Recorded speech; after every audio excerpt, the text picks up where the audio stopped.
Samantala, isang barangay kagawad na ang pinagbabaril hanggang mapatay sa Rosario, Batangas.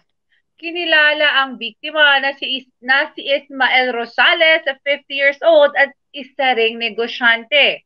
Ayon sa pulisya, dakong alas 7 nitong Miyerkules na umaga nang maganap ang krimen.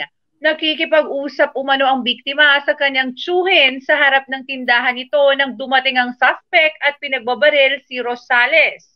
Mabilis na tumakas ang gunman at tumakbo patungo sa naghihintay na motorsiklo hindi kalayuan sa tindahan. Subalit nasira umano ang kadena ng motorsiklo kaya napilitan itong iwan ng mga suspect. Agad na nasawi ang biktima dahil sa tama ng bala sa iba't ibang bahagi ng katawan. Patuloy pang investigasyon sa motibo ng pumamaril. Tinutunto na rin ng mga otoridad kung sino ang may-ari ng motorsiklo.